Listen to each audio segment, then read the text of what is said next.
Login failed on Emma Insights Fix. You're opening your Emma app to see how your budgets, savings, and insights are performing, but instead of your dashboard, you see login failed.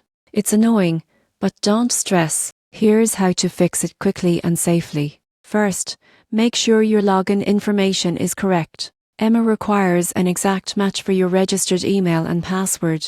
Even an extra space or uppercase letter in the wrong place can trigger an error.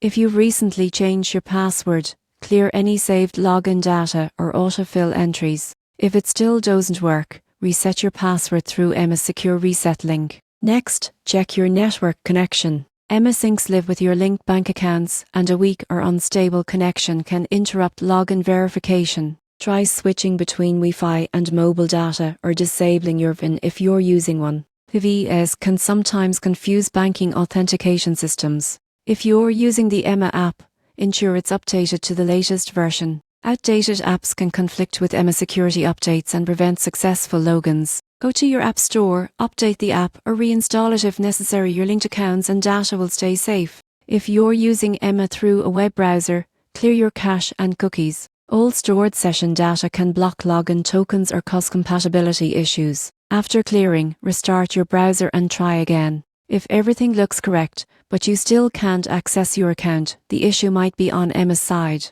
Sometimes, the servers experience brief outages or maintenance windows. In that case, waiting 20 to 30 minutes before retrying usually resolves it. Most people assume login failures mean their data is at risk, but that's rarely the case. These issues are almost always temporary and easy to fix. By checking your credentials, updating your app, and ensuring a strong connection, you'll be back to exploring your Emma Insights and managing your money smarter in no time.